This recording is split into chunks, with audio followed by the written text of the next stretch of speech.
This is where we hold them. This is where we fight.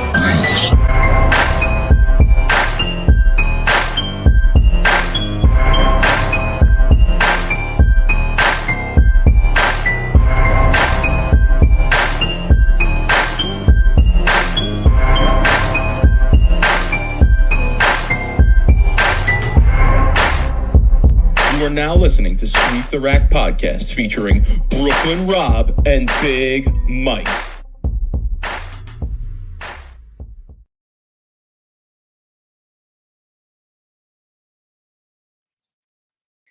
Rob, what's good, homie?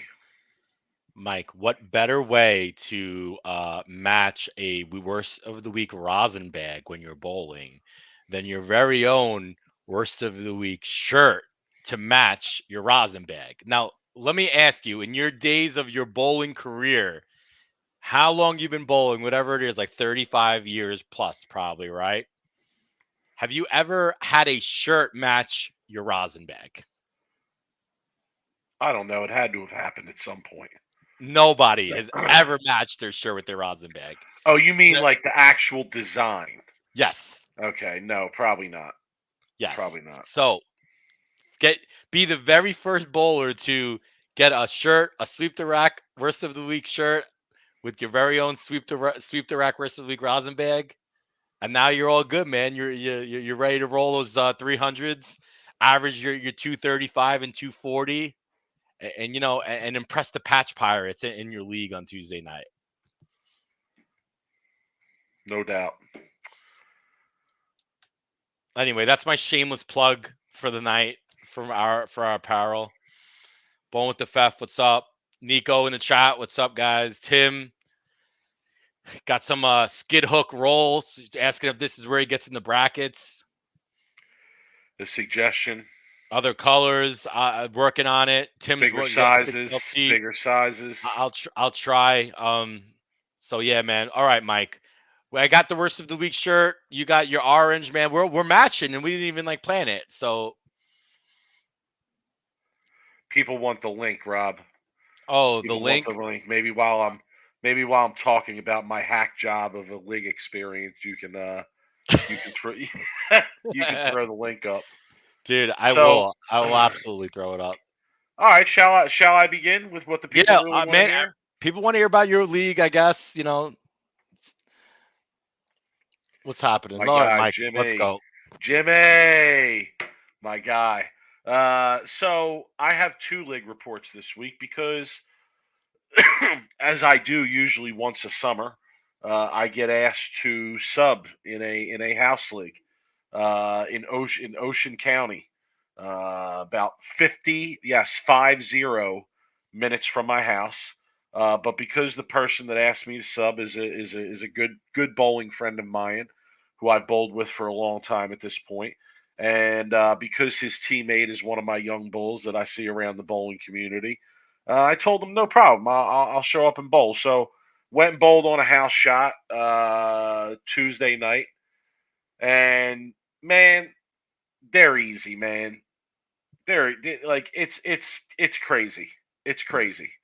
It really is. It's crazy. So I mean, I left less than. I shot 690. It's like 696 or 697. Mediocre night. I left less than 9 twice. Once was in the first frame, and it was shadow bowl for practice, and I went that's 2. old school. Yeah, I went 2-8 in the first frame. Right, so shadow bowl for practice. I go 2-8 in the first frame. I only had one other shot that I got less than 9 for the whole night, right? And it was I don't know. I just found it kind of goofy. That's all. I found it kind of goofy. So 690 something. You know, didn't feel like I threw it all that great. I threw a red black widow the first game, and then It's a pretty good ball, though. I heard. I haven't drilled. It is a good ball. It is a good ball. Good. See, yeah, it is. It's a very good house shot ball. From what I've seen, that's the second time I used it on a house shot, and yeah, definitely a good house shot ball. And then in the fill ball of the 10th, the first game, I think I shot like 238 or something the first game. I decided to break out the Venom Shock because that's like the house shot world beater. I feel like, That ball was a and world beater in any shot, I know. I think. So I broke that out, and yeah, I had a good look with that. I could have thrown whatever I wanted. Really, I felt like just depending on what I wanted to do. But I broke that The out, only and I went. the only time I I think struggle with that Venom shock is like when they transition. That's the only time I really struggle with that Venom shock. It just seems either it would go a little bit too long for me or it would be a little bit too early for me. I can never get the back end right when they transition. But once you're at the tail end of the transition and then you could start moving left off of that transition, I feel like the Venom shock really then kind of comes into its own. yeah. Oh, Jeff commenting that they're so easy. I didn't hit 700. I also missed two 10 pins. It's just shock. So He I always know. So spares. that's your. Well, I'm not gonna lie. I had a friend stop by, a friend from college stop Oh, by here who we lives go in with the the local area. excuses. No, and I had a couple beers. We had a couple Ah, beers. so your swing should have been really free, man. You should have been freewheeled Yeah, with it's this. usually the opposite with me. If I have a couple beers while I'm bowling, I'm probably gonna get worse as the night goes on, not better. Yo, And I used to that's bowl. I used to bowl college at this place. And they were $2.22 ounces. Yo, the first game, I was like, oh, I was feeling great. By the third game, I was like barely breaking 130, man. I couldn't yeah. even like see anymore. I'm the same way. And listen, these days, let me tell you, it doesn't take much. It doesn't Lightweight. a few 9% craft beers, and yeah, I'm feeling it a little bit. So, uh, yeah, missed two 10 pins. So that would have been 700 plus, almost 730, 720, Jeff. So, I'll take that. Uh, yeah, I mean, it was fun. It was fun. It's fun to strike. I understand. I understand why people enjoy bowling on the house shots, but Let me again, quote as Jimmy's I've always comment. said, I just don't think that it needs to be recognized in terms of outstanding accomplishments. But go ahead. So, Jimmy, he writes, I need the frustration, rage, and depression shirts. Jimmy, I had this shirt lined up, ready to get put on the store.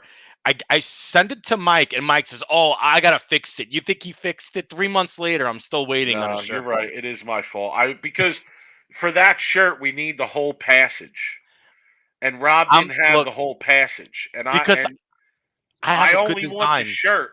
I only want the shirt if it has the whole passage on it with certain words highlighted. You just reminded me of that it slipped my mind. Everybody has my word. I will get that done within the next 7 days for Rob. Okay, I will get that done. All right. I'm not going to hold my breath on it, people. All right, Mike, go ahead. So, So 690 something, good time, fun time. Shout to my boy Ian for coming out and hanging out. And like I said, I understand. I understand the fun of bowling on a house shot, but I'm not so sure that it requires the acknowledgement level that we currently give it. So my uh, regular league review, I said to the guys that I subbed with, I told them, I said, I bowled on this house shot tonight. I had a couple beers. I'm leaving here, and I'm just throwing it anywhere. I mean, I'm not even looking at what I'm trying to hit. I'm just strap and throw, and that's it. And I mean, I was crushing them for a minute, right? Last game, I didn't bowl too good. I think I missed both 10 pins in the last game and shot 210, right? yeah, So my well, there's last game Jimmy wasn't that great. Cruz. So last night, I told him before I left, I said, tomorrow night, I feel like is going to be my worst night of my sport league for the entire summer because I'm going to go in kind of with some memory of just banging on it and throwing it anywhere. And yeah, just not, I didn't have a good feeling going in. So last night, bowling on the same pattern that we bowled on the week before, I think it was Marshall Holman pattern. I went, oh, Jesus. I can't even believe I bowled this bad. I went 185, 137, 171, 190. And the 190, I threw, I think, 6 out of the last 7 or 5 out of the last 6 because I started that game spare, split, split, split. I The mean, last game. you're 137. I mean, you still beat Chris Barnes tonight by like 20 something pins in the PBA 50 step ladder. I say it all the time. I say it all. I saw that. I saw that, and I say it all the time. That's Oh, one of the Chris. reasons I love watching bowling because when I see a professional of that caliber like Dr. Barnes Bull bowl a 116. 116 in a stepladder situation, I think to myself, well, it's no surprise that a hack like me bowls 137. I shouldn't be surprised by that.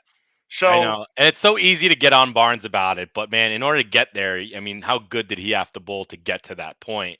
You know what I mean? But all people see is the 116. Kind of like when Doherty bowled the 100. You know what yeah, I mean? People will never forget that till he dies. And Rob Stone will be the first to bring it up all the time.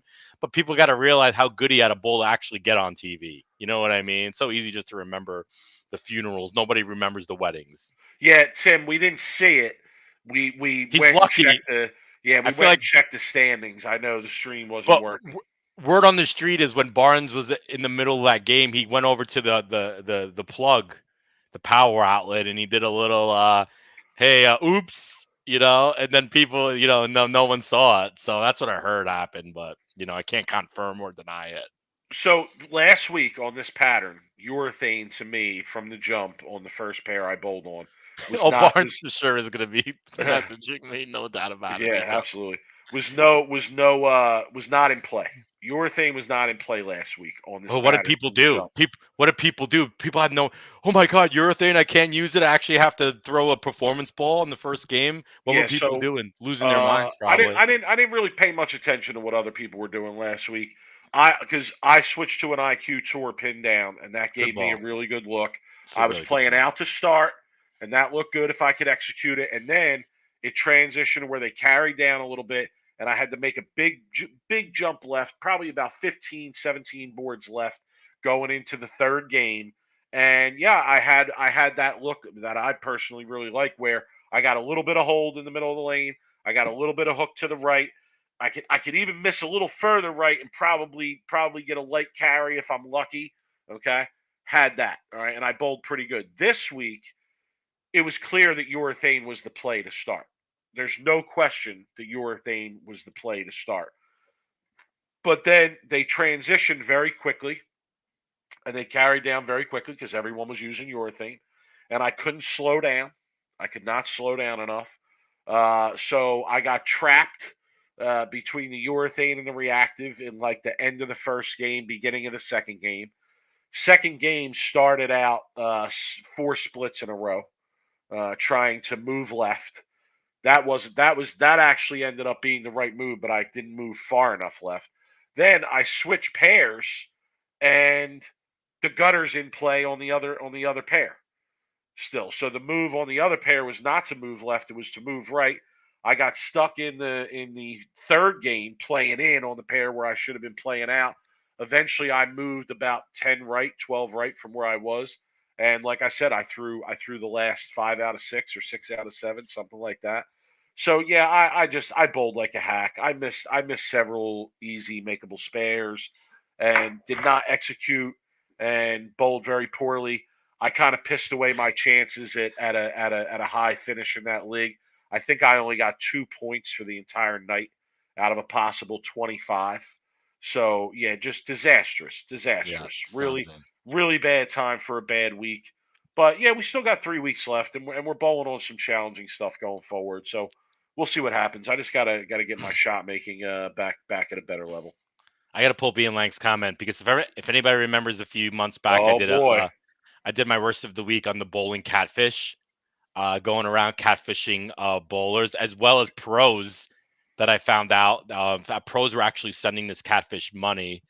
Uh, yeah, I'm not gonna exactly say who it was, but yeah. Anyway, long story short, Well, it's her got to be one of profile the is guys with a big YouTube channel because the rest of the guys don't have that kind of money to be well, sending yeah. the I don't know. catfish I'm just money. So all I'm saying is like that would it could probably wreck houses with that information.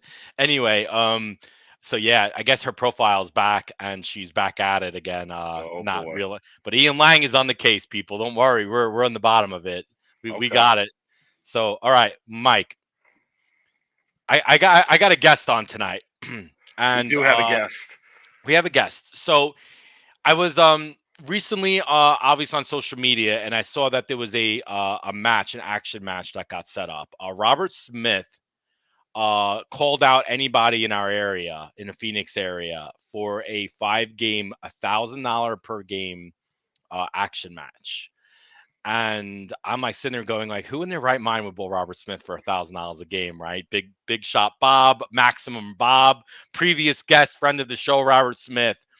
And I started to look at the flyer, and I think it was really early in the morning when I woke up, and I'm like, wait a sec. I'm like, oh man, this is Carl. This is Carl's doing. I know it has to be Carl. So Carl Ong, I'm going to bring him on now, is the mastermind behind the Agent Ong Open, which is going on in October. Carl, I think he's on mute. Carl, you're on mute, by the way. If you could unmute yourself. There you go. Yo, what's going on, Carl? What's going on, guys? How you guys doing? Carl, welcome to Sweep the Rack, bro. No, I appreciate the opportunity. Thank you. Yeah, so Carl, I know, is the master behind this action match, but I wanted to bring him on to talk about his tournament that he's running, because it's the first annual Agent Ong Open that's going to be held, and we'll let him obviously talk about the dates and the tournament itself.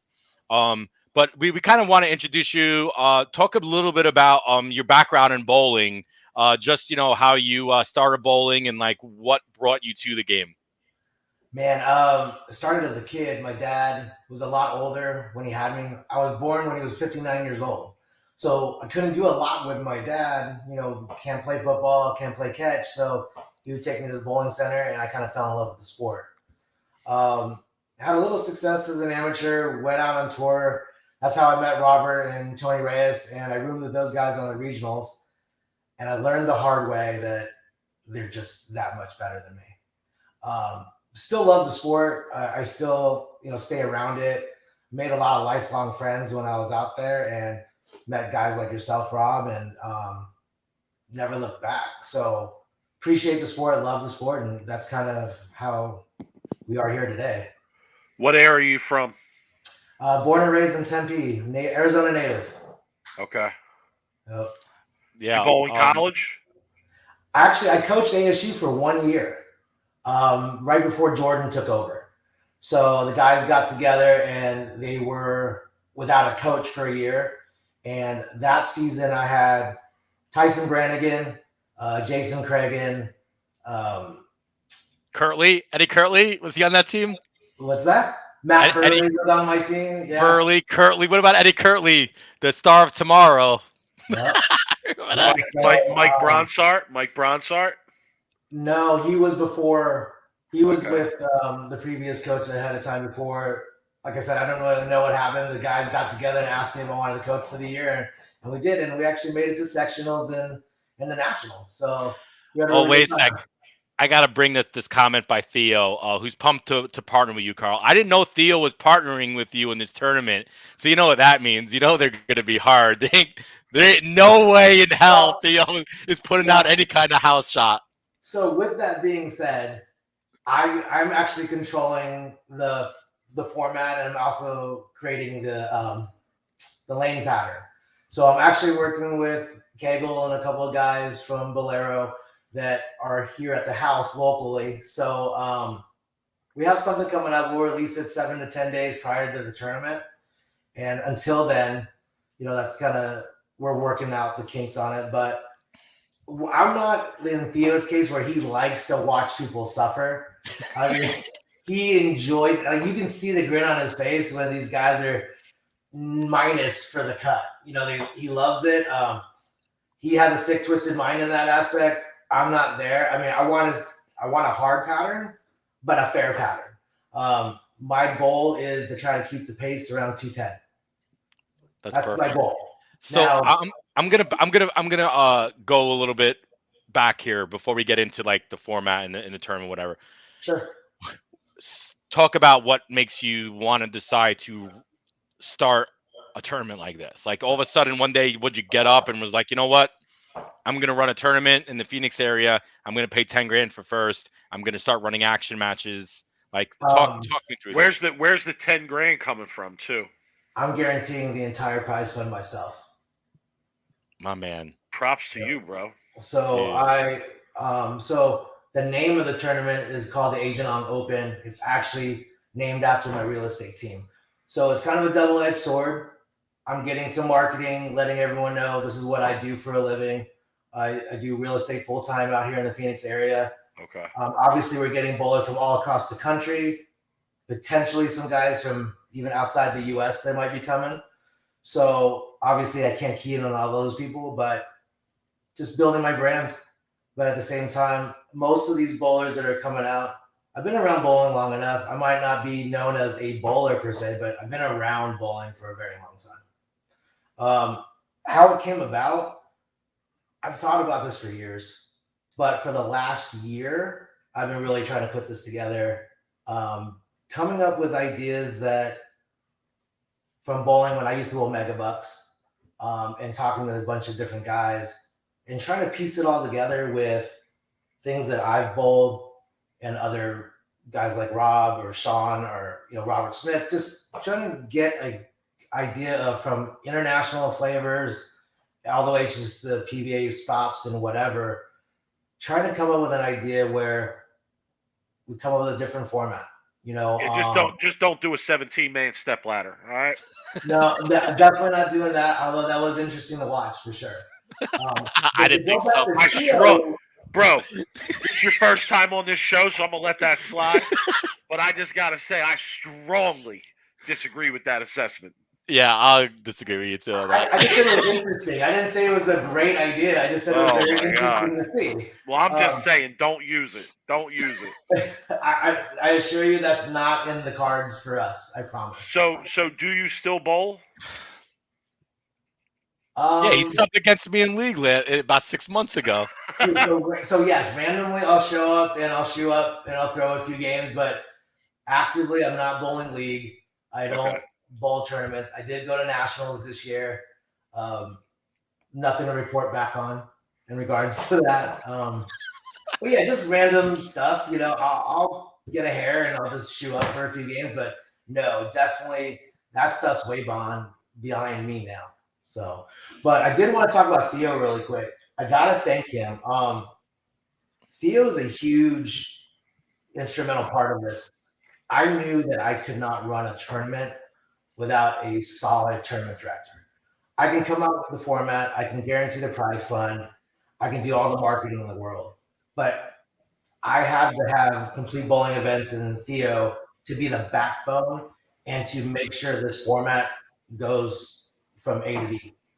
So I got to thank him. And, I couldn't have run this or even planned to run this without his experience and expertise on it. No doubt. Yeah, I mean, it's hard to pull off events like this. You have to have, good, knowledgeable, experienced people to be able to, make it work. Sure. Absolutely. So I'm judging by what you said before that no one is shut out of this event. That is absolutely correct. But I did change the format to where some people guarantee X amount of divisions go to the finals. I didn't really want that. So there's one large division. Well, what I did was I segmented it based on averages or your status, whether you're a touring player, a national team member of any country, a titleist, whatever it has, you are getting 0. The only time that you're going to get outside of 0, if you fall into that red category that you're looking at, the 210 plus, is if you are a senior over the age of 60. That is where I talked to a few guys, and that was the number that we thought would be fair, that even though they might have won a title 20 years ago, because they're over the age of 60, we would then allow them to go back to either a 209 and under where they would get 7 or a 210 plus where they would get 5. So any super senior over the age of 60, whether you are past titleist or not, you will then get 5 or 7 based on your current 3-year average. So there's only 3 sticks value. You either going to get 0, you're going to get 5, or you're going to get 7. That's it. That's what I thought was the most equitable, where I'm not getting the 160 average guys that come in with 70, 80 sticks and just whack them. And I think I curbed a little bit about the potential sandbagging opportunities, because if you come in at 209 and you say you're 170, you're going to still only get 7 pins. So I'm trying to curb as much potential sandbagging as possible, but at the same time, just trying to keep the team or keep this game extremely equitable. Damn, Carl's gonna have like 30 entries. They're all gonna be at 208.5 average. No, Pete Weber's gonna show up, bro. No, because Pete Weber's gonna show up. He's gonna give Pete Weber 5 sticks, bro. No, he can't because Pete Weber is still a PBA member, so that puts him in the red, right? No, but he's 60. No. He's over 60. So you're giving a 60, regardless of how good a 60-year-old is, you're giving them 5 pins? That is absolutely correct. So if Pete was to show up, he would get, in theory, 5 sticks. That is correct. Damn. Look, Chuck's in the chat. I think Chuck is Chuck 60? Is he coming out the ball? No, Chuck's going to call Walter Ray and tell him, yo, let me back you in this tournament where you get 5 sticks a game. And Walter Ray's going to be like, someone's going to give me 5 sticks a game? Of course I'll go. I mean, but I got to be honest, though. I got to be honest, though. If you take your top scratch players, across the board, I mean, that depending on who you are, I'll say, because there is an intimidation factor in bowling Pete Weber or Walter Ray or somebody like that. But if you take your top scratch players across the board, I don't think many of them would be scared to bowl a Walter Ray or a Pete Weber and give them 5 pins. I'll put it to you this way, and nothing against Pete or Walter, but name me a single athlete over the age of 60 that you could say they're in their prime.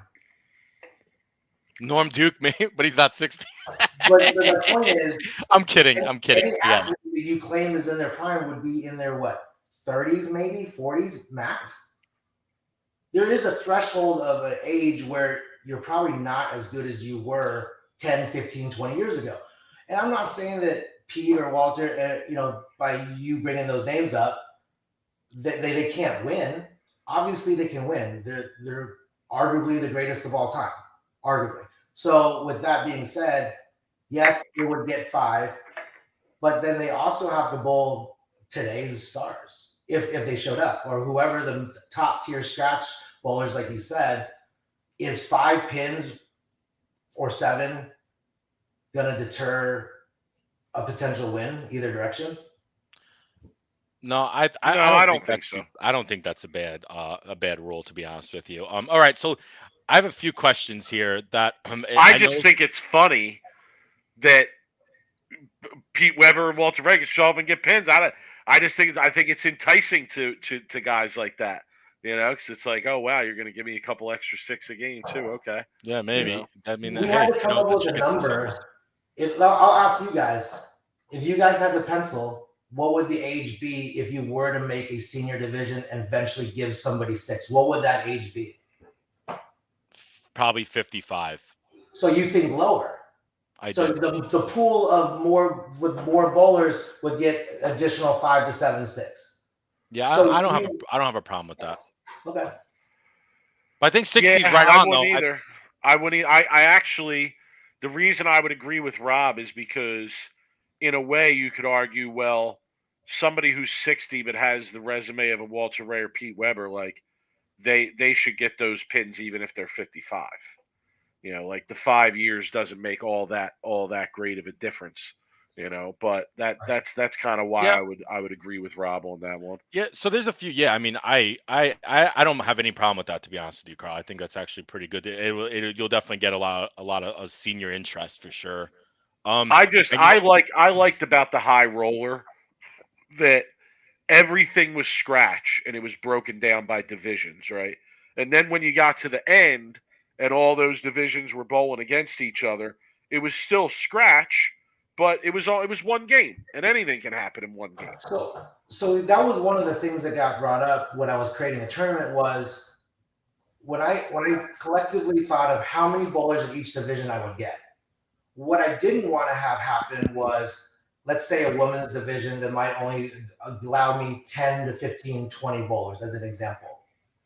Guaranteeing one woman that only is 10% of my overall field to guarantee them into the finals doesn't make sense to me, because now I have 200 bowlers in an open division and I have someone that would average maybe plus 10 skates through and a guy that shoots a 200 over outside looking in. Now Right. I've Correct. created a scenario where the best of the best didn't make it. But now it's like I could put them all together from the start and they get 0, 5, or 7. For Yeah. me, Right. I thought that was the most equitable to let the best bowlers over the course of the entire tournament earn their spot into my finals. Yeah, not to mention in today's environment, you run an event, you don't know, especially early in an event's history, you don't know, what's the demographics of the field that's going to come out and bowl, Right. right? I'm So, like, if feeling you feeling if it you get blind. 5 seniors to show up, and now one of them's guaranteed in the finals, but like you said, you get 150 of the whatever your 49 and under age group. Clearly, like the people who have to go through that field have a much tougher challenge than the people who have to go through 5. So yeah, I Yeah. get it. I mean, it's I feel like in the current environment, something has to be done either way, right? That's the Sure. bottom line. And Like the whether Yeah. you biggest do, thing is 1 in 5 cut. okay, I think that's another ratio that everyone has to remember. Instead of having divisions and having a 1 in 5 cut ratio, because then only 2 or 3 people make it through that block of division. Having a 1 in 5 overall cut, everyone has the same 20% opportunity just based on pins versus your entering average. I think 1 in 5 is actually right. I think that's actually right on the right. You hit the nail on the head on with the 1 in 5. I think 1 in 3 is just you have to pay out too many spots for that, and I think anything above 1 in 6 is a little bit discouraging to bowl. Like I Right. bowled tournaments at the high roller. I think like mini eliminator where he was like advancing 1 in 12, like because which is ridiculous. Like who wants to bowl a tournament and you have to beat 1 in 12? I think 1 in 6 to 1 in 5 is actually really good ratio. I like that a lot about the tournament. So my interest looking at this flyer is the sponsors. When I'm looking at a tournament to bowl and I see your sponsors and I see all these different companies, I as a bowler you want to bowl because there's going to be more money involved, right? When there's sponsors involved. So that's how hard was it to get sponsors? This is a first event. I'd imagine that couldn't have been easy. And it also looks like you're gonna have a stream on Bowl Stream TV, which is really cool. Bowlers love that too, to be able to get streamed in bowl tournament. So talk about like the sponsors and the streaming. I think that's a pretty cool aspect of your tournament too for a first one. So these sponsors, honestly, a lot of them are people that I know, and like I said, it's definitely given me an opportunity because I've lived here my whole life. I was able to, reach out to a lot of these different sponsors because I've had a personal relationship with all of these companies. So when I went with them with this idea of holding this tournament, honestly, it wasn't really difficult to give them on board. The biggest thing I would tell you is I launched this in April. I had all these sponsors locked up before I launched the tournament. And what I told my sponsors were, instead of having you sign on after I sign this up, because now I'm on borrowed time. I've already set up the time, and now I'm out actively looking for sponsors after I release the tournament. I wanted to flip that idea is I'll get the sponsors first. So when I launch it, they ride this wave of marketing with me the entire time. So instead of giving a sponsor ROI opportunity only at the tournament site or leading up to it for like a month or two, I'm giving every sponsor a potential opportunity to be seen and to potentially gain business or just some traction with the bowlers that are following our page or learning about the tournament. They're front and center. Like I promised them I would give every opportunity to give them as much potential for a return on investment for at least 6.5 months. And they have the option to be at the tournament site as well. With Bowlstream, I met Emil through Theo and running his Cactus Classic here. I love the way it shows, the way it comes across. It's just a really good produced option for bowling to watch. So I called Emil. We worked out a deal. I'm paying him a fair price, and he's going to fly out here and he's going to stream for 4 straight days. And we talked about it. He's also going to stream the action match that we just randomly added last night. So you're going to get a lot of bowling. If you can't make it to the Phoenix area and you still want to follow our tournament, it's going to be live for 4 days. So All right, It's amazing. Let's talk action because we love action around here. okay. So Let's get to real quick action. before we get into the action, October 19th to the 22nd, it's going down at Bolero, Kyrene, and Chandler, correct? Yep, that's correct. So if anybody out there is listening and they're interested and they want to come bowl on the West Coast, East Coast, Midwest, International, you could email Carl at agentongopen.com. You can go to their website, www.agentongopen.com, get more information on the tournament. It looks like it's almost, you're kind of treading the line between a scratch and a lower handicap type tournament. So It's a hybrid. It's definitely a hybrid for sure. yeah. Okay. So let's talk There's about even the a action host match. hotel. I got to be honest. I'm impressed by that. Host, you Staybridge see that, Suites. Rob? Host Yeah, I did. hotel. Staybridge Suites, which is, hey, if anybody wants to pay me about $100 a night, they could stay at my house in Scottsdale. Even me, I got to pay $100 a night. Man, we'll talk something off air about when Okay. about If your payment. you guys come, we'll figure something out. To be clear, I ain't paying shit. Okay. Anyway, so let's talk about this Robert Smith match because this is, to me, was pretty interesting. You don't see action a lot anymore, especially for this much for the amount of money. So Hold when on, Robert, I would just want to put a suggestion out there real quick. Please. Doesn't have to be this year, but if you run it again next year, things go well this year. I would suggest hitting up one friend of the show and action coordinator extraordinaire, Dougie. I'd hit up Dougie and I would try and get him out there, and I'd try and get him to do some of the action promotion because whenever he's involved with an event, there's just action all over the place. People just come out of the woodwork just to bowl action at an event that Dougie shows up at and runs one of his action nights. So I will tell you that after 24 hours of this match being announced, I might move some things around next year and open it up to like 4 hours of go get it action. Yeah. And just open up the center and we'll host it and we'll broadcast it and we'll just open the center. I just have to figure logistically how to do it.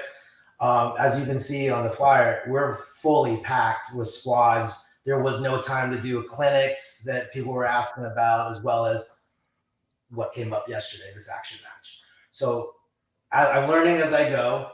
I'm going to make concessions as I need them because I want to grow this tournament.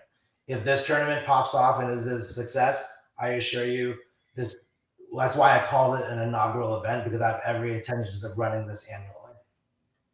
God, I wish I wasn't such a hack. I'd come out and stay at Rob's house for free and bowl. Dude, and you know what? People are asking if I'm bowling. If anybody knows my personal what's going on with me bowling right now, I am taking time off to revamp my bowling game. Rob is in the lab heavy. I can't say nothing. I'm not allowed to say anything, but Rob is in the lab heavy. I'm coming back, but it's going to be coming back with a mission. I probably will not be bowling. He's going to be on that. You weren't with me shooting in the gym, son. You weren't with me shooting in the gym. I will be bowling though next year, the second annual. I will be 100% bowling. I think you need to debut what you're doing at my tournament.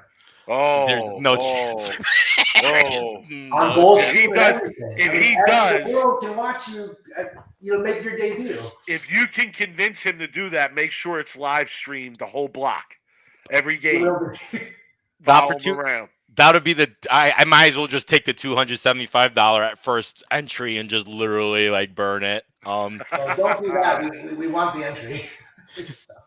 Oh, geez. All right. So, how did this match come about? I've known Robert for forever, and there was an action match put on by Alley Cats, which is another tournament club out here in Phoenix.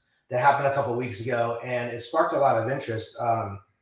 Matt Swig had bowled someone. I don't remember the gentleman's name. I don't know him, but it got a lot of buzz around it. A lot of people showed up, and Reggie had broadcasted it live on Facebook, and I was like, man, I haven't seen this in a while. I haven't seen action matches since the Megabuck days, really, at a larger scale. So I was just talking with Rob one day, and I'm like, would you be up for it? And thought about it for a little bit, and he goes, yeah, let's do it. So I talked to Rob, and he gave me the green light to put out the open challenge on his behalf. And we launched it just a couple nights ago, and it went nuts. Like, it got shared a ton. People were wondering who was going to show up. Names were being dropped of who should bowl him.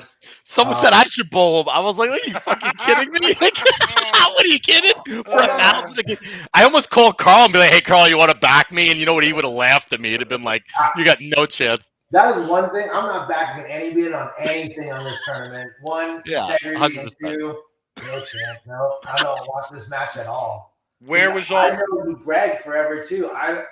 As their friend, I want them to split the games on a personal note. I want to see them beat each other up. Getting whacked. I don't know. We'll see. And where was all this posted at? If people want to go check it out, it was on Facebook. It was on our Facebook page at Agent on Open. Facebook, and then it kind of just went nuts. And then I got messages from random people. How do I get in? Is this for real? I'm like, and then Rob shared it himself, and he's the one that says, hey, who wants this has-been? And that's what he said. Who wants a little piece of this has-been? And people started chirping all day. And then by the end of the night, Greg stood up. He stood up and said, hey, I want it. That's going to be a good match. Greg said he wanted to smoke, apparently, so let's go. It's going to be a good match. No, Charles, listen, I think that number one, I think that's a good format to entice action. You know, you have somebody put out an open challenge. You know, hey, I'm willing to bowl for this against whoever on with these specific things in line, whatever it may be, right? Format wise or lane condition wise, whatever, right? But you have somebody put out an open challenge, and you see if they get any takers, and if they get any takers, then you got yourself a match. And the second thing I wanted to say, Rob, real quick, is that in the past, when I've seen this done in other instances, even when it's a really high level bowler like a Kyle Troop or an AJ, I've seen Kyle Troop bowl action around me. I've seen A.J. Johnson bowl action around me. Buttriff bowled action around here. So, and this is just recently. I mean, you want to go back historically. Yeah, there's tons and tons of examples. But, just it's interesting to me that a lot of times when these bigger name bowlers put an open challenge out like that, they do get takers. They get takers. It's surprising. And I would imagine, Carl, that if you're going to watch live personally Thursday night, there I would imagine will be some side betting. I mean, that's probably going to be. That's like a given, right? When you have a big action match going on. I would say, sure, absolutely, because I'm going to be there, and if no one is initiating it, I will. Man, I wish you were doing this on Friday night, though. I didn't read through the whole list of sponsors there. Is there any chance that one of them was an online casino and we're going to be able to get action on this? If you have a connection and you have a number, send it my way and I'll make the call. Dude, I'll send you the Twitter. Once in a while we talk with Bet Rivers, and they're legal out of Arizona and they bet bowling. So maybe I can make that connection with Bet Rivers with you, Carl. Put it together. I got room. I'm still taking sponsors now. I will. I'll talk. Get some odds for the people. Get some odds for the people. But if we can't, Rob, I don't know, man. You might have to clear your schedule. We might need you in the building there, not only to give us the play-by-play, but actually. Carl, you should have Rob do commentary. You should have Rob do commentary for the action match, and then this way I can get some side bets in too. We'll kill two birds with one stone. I mean, is Rob going to be too busy running a book in the back that he can actually commentate at the same time? He is busy. I hear you on that. I hear that a lot. But I wish it was actually you were doing this on a Friday night, to be honest with you, because man, some people got to get up at 4:30 a.m. to work on Friday. So I don't know if I'm gonna be able to get to there tonight, Thursday night. I was working my butt off to see how I could squeeze this in anywhere because I we know. have 8 squads. The only squads that were limited were Thursday because I have a sweeper at 7. And then we're just going to roll right into this action match right after 3-game sweeper. So, Yeah. yeah. So Carl, this is Yeah, an Carl. amazing event. If you want some high quality rosin bags to give out, hit up our guy Jeff Lindemuth. His Yeah, his Lindy's Facebook is right bags. there. He does Lindy's some good, bags, good shit. How good fast rosin can you bags. turn them? Yeah, no doubt. Yeah, he's pretty quick. Yeah. Okay. Pretty quick. Yeah. We'll definitely talk. Yeah. All No right. doubt. Let me know. I can make that connection too. One thing, though. Rob, have you seen I this yet? seen this. I seen this back there. I was going to ask you at about that. it. Look at that too, man. That's the trophy. Yeah. So, yeah, this is pretty much it. Okay. Yeah. So these side circles right here, they are removable. So I know you can't see it, but it says the date in the inaugural tournament. This will eventually be what's kept by the champion. Okay. This belt will then be swapped out with these new plates every year. But yes, this is in theory the belt that goes with the champion. Nice. This is awesome. Well, Carl, we're gonna let you go here. We gotta talk about some PWBA and PBA 50 action. Yeah, guys, visit agentopen.com. Email Carl at agentopen. Check out the tournament. From the 19th is when the sweeper is. The action match Thursday night. Tournament starts Friday, and then it's gonna go on all weekend.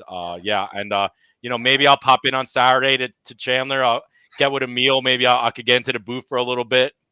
If you show up, we'll definitely get you on, I assure you. All right, We'll perfect. definitely So get you on. maybe I'll make a trip down there and just to see what's going on, and maybe I'll bring the one ball I have right now, and maybe I'll give it a shot. But I probably not going to happen. But anyway, Carl, we appreciate your time. Really, this has been an amazing tournament. Carl, I can't thanks wait. for coming on. Good luck with the event, bro. No, I appreciate you guys having me. Thank you for giving me the opportunity to talk about it. So enjoy the rest of your evening, and hopefully I'll talk to you guys again shortly. Yeah, no All right, doubt. Carl, we'll talk to you. Take it easy. See ya. We need more. We need more people like him in the bowling community. You know what I'm saying? You need more people like him, more Greg Tax. Well, that's why I like them. more Theos, Yeah. Give him his Yeah. flowers too. I know, You've always had good things to say about him. Yeah, you need more people like the people behind NEBA. I know there's a whole group of people behind NEBA. I wanna say Chris Forey's name just because I know he's been associated with it for a long time.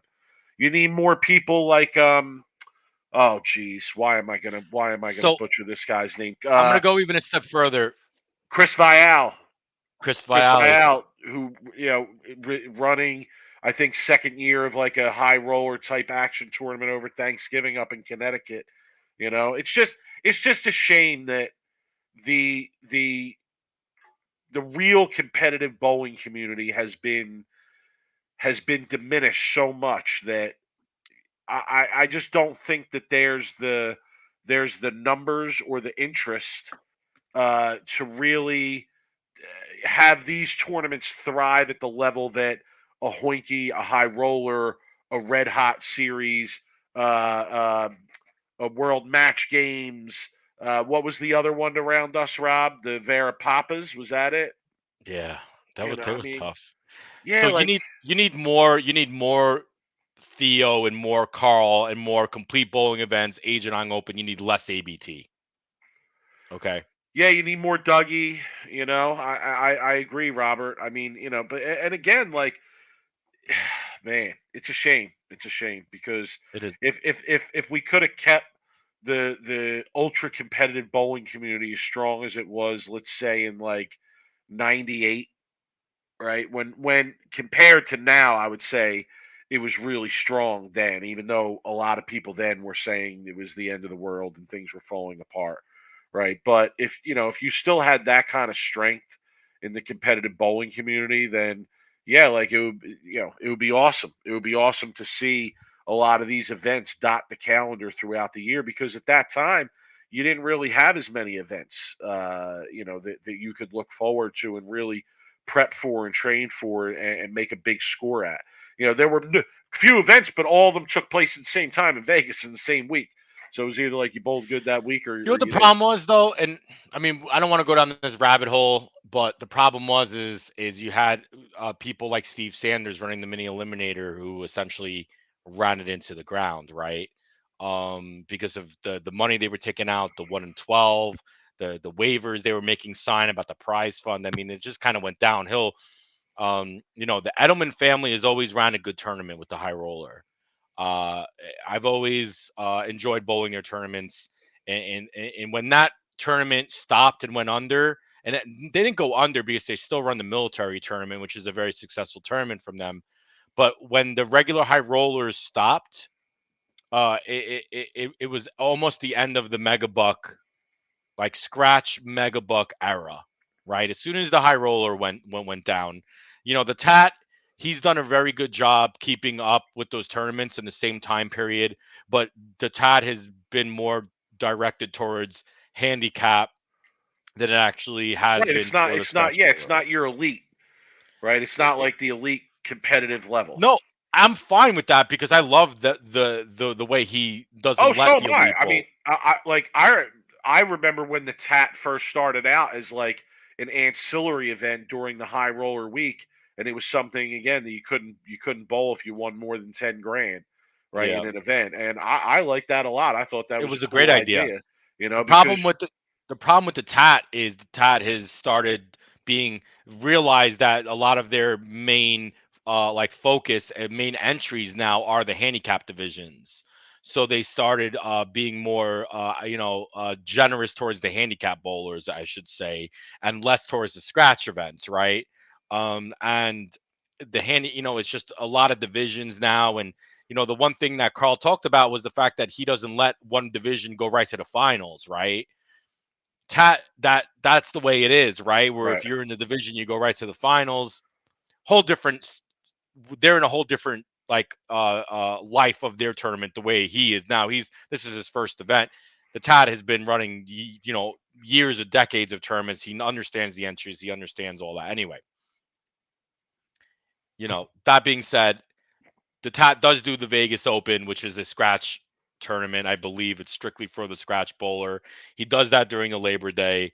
So he's still trying to make more tournaments for the scratch bowler. Uh, I love Jamie. I love his tournaments. I support them. I'll bowl whenever I get back on my feet with my bowling game. I'll bowl whenever I can, twice a year, because it's a great tournament. But that being said, all right, Mike, we want to get into a little bit of the PBA 50 or PWBA action. I know Nico's been all over the PWBA action. He's been commenting. Um, Diana, I'm gonna try to say her last name. I'll butcher it. Zavajalova. How'd I do? I don't think you did that good. No, she beat Pluhowski. Shannon doesn't have the best success in the finals, does she? Am I off saying that? No, Because it's been a she while since she won, I it's believe. it's been a while, and this was her tournament to win. Mike, what did she average? Hold on, wait. Let me pull her average out here. Well, I think Pulowski led the whole thing. So. yeah, it was like she averaged like a ridiculous amount. It was like something crazy. 245, Mike. She averaged Yeah, I watched a 245. little of the step ladder before we came on. Yeah. Quality players, man. Quality players. Sean Pulhowski, Jordan Richard, Jillian Martin, Diana Zavajalova were in the top four. You want to talk about top four? And Jillian Martin, Mike, making a step ladder. And I know she's been bowling her college. She's not all full time on tour, right? But I for her think to there make was it, a fifth player too. I think it was Kerry Smith. Kerry Smith, Was and the then fifth Brianna player. just Yeah. missed it. Hope Yeah. Gramley. It's a lot of the usual. Jordan Richard is pretty much almost, I think, a guarantee at this point. She's going to make the top five in every PWB event. Um, but yeah, I mean, Diana, what she climbed the ladder at this point, I would imagine, right? If she was the 4th seed. So you get comfortable, you get really just relaxed in the finals, and then you just kind of go through it. And yeah.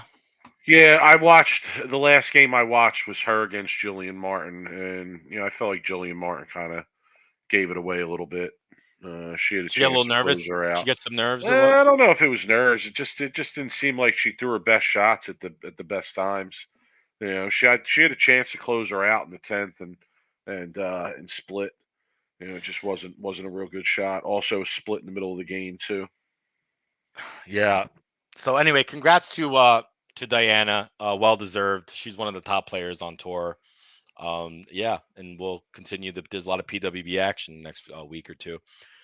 Kevin Hebert. I hope Rob watched the PBA 50 match play. I watched a little bit of it. Pete was in full crazy mode in a good way. Fired up, running him out, fist pumping, pissed off. He was throwing it fantastic. It was awesome. He's probably feeling better. And one of my questions during this PBA 50 year, Mike, was the fact that we didn't see Pete Weber in the finals a lot this year. And then I got a lot of people that were, responding and being like, well, he hasn't been feeling well physically. He's been dealing with a bad back. And I'd imagine that was the case, right? So he's probably feeling better. And a PBA 50 tour with Pete Weber winning is a great tour for everybody. Everybody wants that and needs that, to be honest with you, for the PBA 50. I would guarantee you, and I don't know the numbers, you'd have to get with Bowl TV. I would guarantee you the numbers for the people watching the streaming stepladder when it's actually working would have been a lot higher than normal numbers when Pete Weber is in the finals. True. But the No PBA, doubt. so none of the stepladder, Mike, were you able to see any of that? No, On, no, I don't think so. No. oh man, could you imagine the one time Pete Weber makes the stepladder for the PBA 50 and the stream goes out? That's got to just be like bad luck at that point for the fans as well as the Bowl TV people. All right, Rob. Let's give the people what they want. All right, you got it.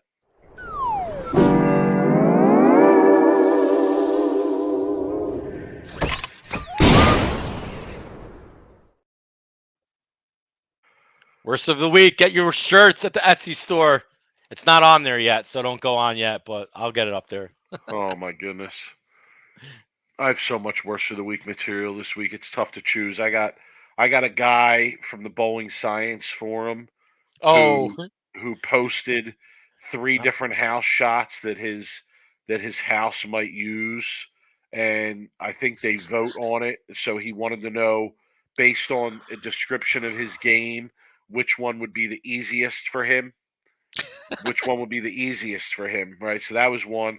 I got another guy on the Bowling Science Forum who sick. found a bowling bag for really cheap, and it looks like one of those really old Columbia bags, like the 2-ball Columbia bags that had the little click up little suitcase handle thing. Okay, but Yep. the suitcase handle thing is off. It's broken, and he's asking for ideas of what to use to replace it. I mean, the level of cheapness here is just too much. But those aren't the ones that I'm giving worst of the week, though. The one I'm giving worst of the week is from Fat Boy Waffles Bowling Wait, that's Ball his Group. name?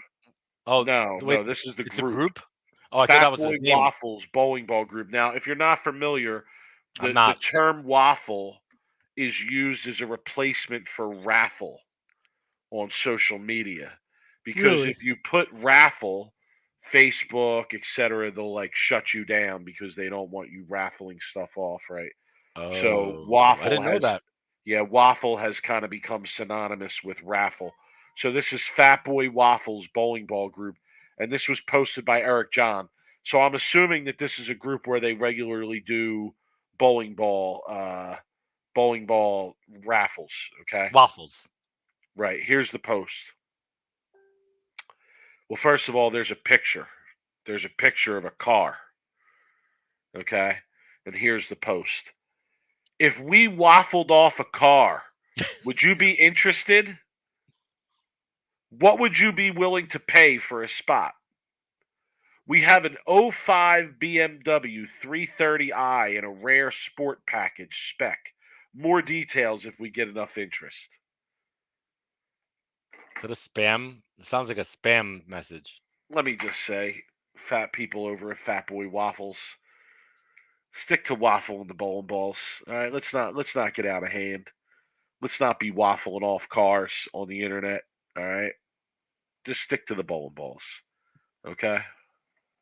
Mm, waffles. It's the first time I've ever heard of that. Get some chicken and waffles, but instead you're gonna get chicken and raffles. All right. Well, my worst of the week is, it's pretty well known at this point that I'm not a very big Bolero Mesa fan, right? My old league stomping grounds, Tables. um, tables, the dirtiness, just the whole center is just, you know, not a fan of. So I got this message sent to me about the Bolero Mesa, how they're still struggling over there, I should say. Bolero Mesa is trying very hard to be worse than Violinda. Violinda, by the way, is the one now really close to my house. So that really doesn't give me a lot of confidence. That's where actually I go to practice, which will be in my closing, my final thoughts. Um, Bolero Mesa is trying very hard to be worse than Violinda. They may just achieve it. 8 lanes during Reggie's tournament this morning shut off all at once.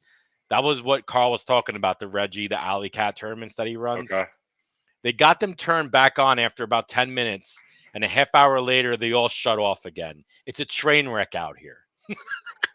That's what these people are messaging me about Bolero Mesa. Um, I mean, I just think this is the kind of the start of it, to be honest with you, with the Bolero centers.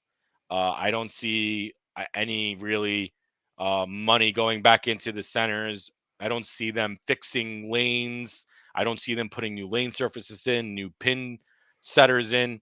I think if they do put new pin setters in, they're going to be string pins. I've been on record saying that. I think any new Bolero centers that they acquire, that they are going to put any money into it, it's going to be string.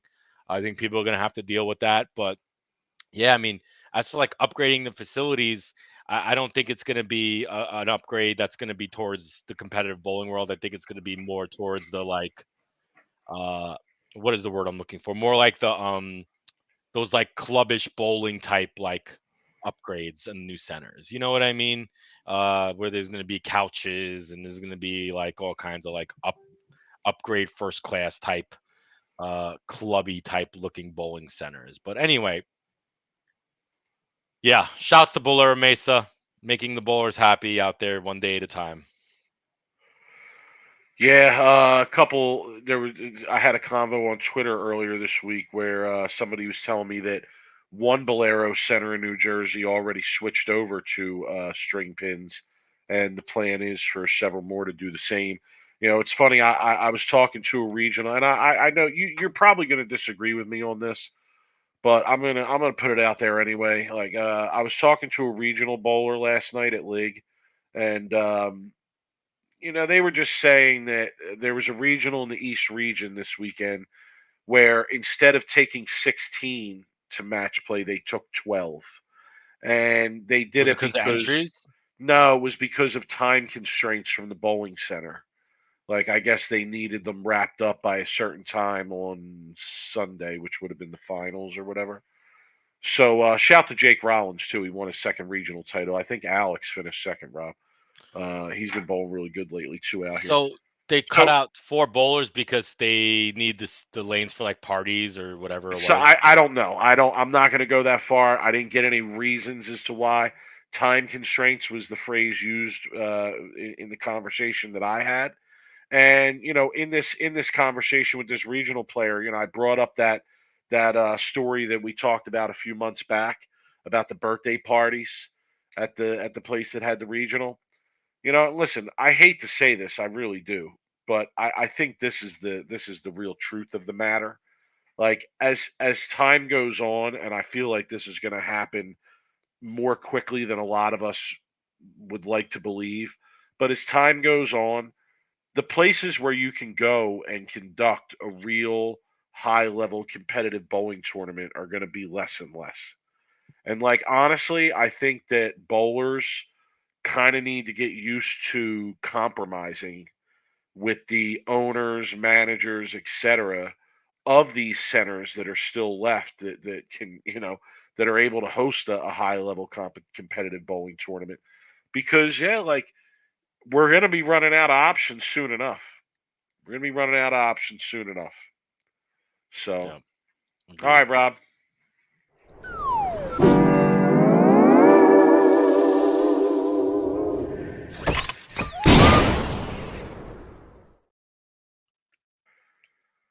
All right, final thoughts. Yeah. Final thoughts. So I went to Bolero last week to practice. It was a like Sunday afternoon. So I think it was one of the days when it was like 120. I'm like, I'm gonna go to the bowling center. I'm gonna bowl a little bit. Just get the feel of it. Get my shoes on. See how those feel. I went in there. The place was pretty empty. There was probably maybe like 5 lanes going out of like probably 40. 5 to like maybe 7, all spread across the house. I bowled 3 games, and it took me probably about a half hour to bowl 3 games, maybe 35, 40 minutes. And my total my bill for the 3 games was like $20 and like 60 something cents. Something in that nature. It was around 20 to like the high end, and it was around there. Mike, I'm not cheap by any means, and I paid the 20 and I moved on and I practiced. But what in the world are we doing for someone on a Sunday afternoon when there's like 6 lanes out of 40 going, that I'm paying six something dollars a game, without tax, right? And I can go to B3 and bowl for an hour on a tough shot,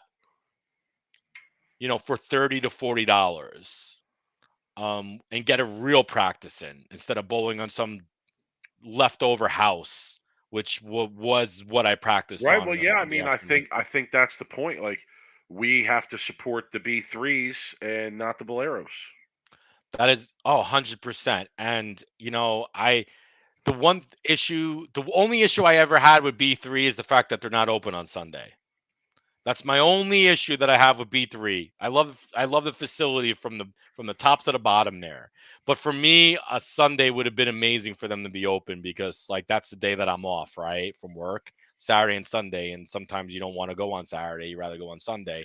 But yeah, like to me, it's ridiculous, it's stupid. In order for me to bowl sometime cheap at a Bolero near me, I have to go in like at 8 o'clock at night, when they're running like $2 or $3 a game specials, like 8 o'clock, like to like 10 o'clock at night, right? And Yeah, it's that's convenient. hard. So that's my final thought. Is it just sucks. It sucks for the guys who want to go bowl and have to pay $6.50 a game on a Sunday afternoon. I have multiple final thoughts. Bolero, part of my cheesesteak, part of my ass crack. Okay. Are you kidding me? I'm gonna have to do a review of this. I think as a cheesesteak aficionado, I might have to put up some content and do a review of this part of my cheesesteak at Bolero, this nonsense. Okay, You that's should. one final thought. You should. Second final thought is this. Is it what is it good or is it bad that a teenager in a tournament with all people from all over, a lot of the pros bowling in it, etc., is it good that a teenager won the tournament? Yes. Okay. You know why I say that? Why? It's good in the fact that people, they see that, and then they think, well, if a 17-year-old could win that tournament, then maybe I could win it, right? And I think it's more like, do Well, you remember? I mean, it's on a softer pattern, so they Well, that's what I'm probably could. saying is, Well, I'm And no saying, disrespect. I want to be clear. No disrespect to whoever this kid is. I I mean, don't he had know to if be he great. had him. So, do you remember Robert Varconi? I think I read that he finished 9th at junior gold. So Yeah, he's got. I game. mean, he's got to be He's got decent, game. right? He's got game. There's no doubt. You see him But throw the I kid don't know, throw the ball. man. Do you know who Robert Varconi is? Do you know that name? Yeah, yeah. I call it the Robert Varconi World Series of Poker effect. Okay. Robert Varconi was a poker player from Brooklyn. Yeah. Look him up. He was the first He was amateur pre-money maker. This is pre-money before maker. money maker. Yeah. Pre-money maker. He was, I believe, and I could be wrong here. I don't have great poker history, but I believe he was the first amateur to ever win the main event World Series of Poker. And it really started a little bit of the poker boom when Robert Varconi won. And I think that, that's not as at a high as levels what we were talking about. I'd be like an amateur winning the US Open. I think to me, as an amateur won the World Series of Poker, I think that would be more comparable to this tournament. But, hey, might show their entries might go up next year because people might say, hey, a 17-year-old won the league championships, then, maybe I could win. I don't know. I just tend to look at it like. Would you rather have seen Anthony Simonson win? And I'm just using him because he's like the best in the world. Would you rather have seen him win the tournament? You think that would have been better for the LBC? Well, they weren't even competing in the same division. I'm just saying the kid put up the highest number, and I think the finals are at Bayside while the league's going on, so there's still more bowling to go. But Oh, we're going to see the I'll be honest. 17-year-old.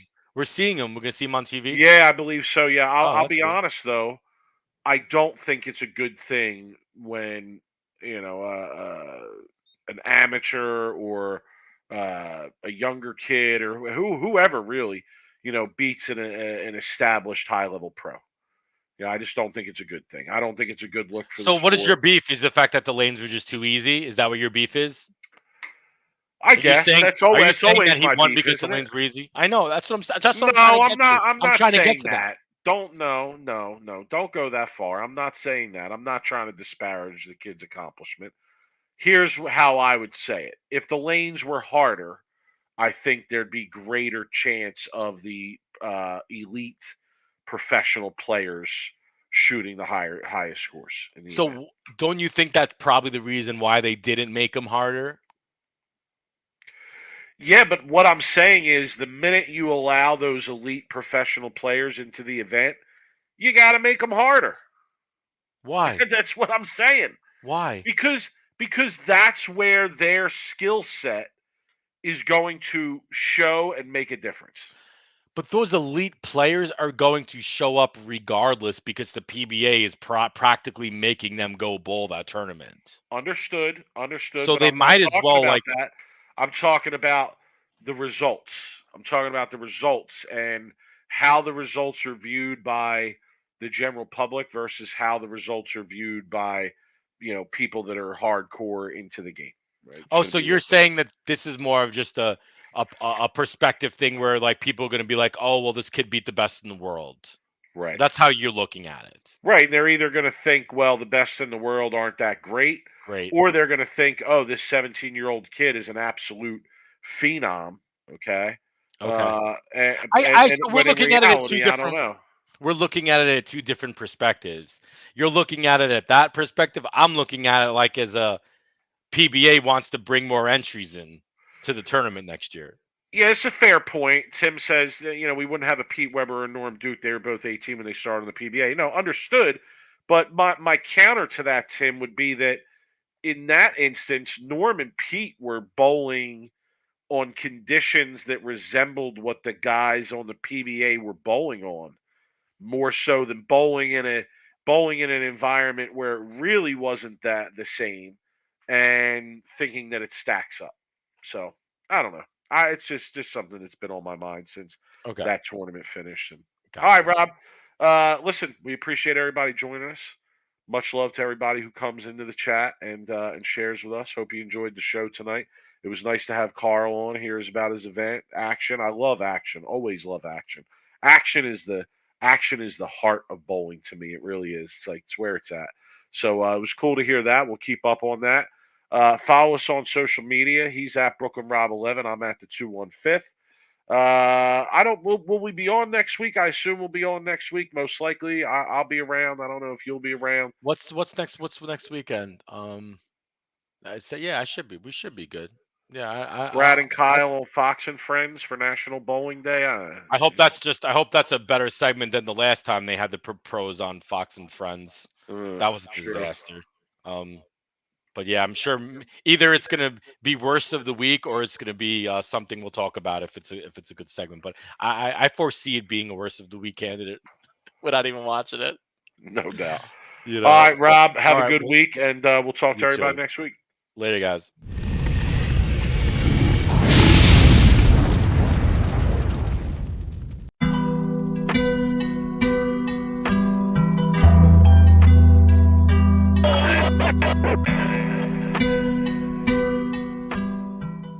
You are now listening to Sweep the Rack podcast featuring Brooklyn Rob and Big Mike.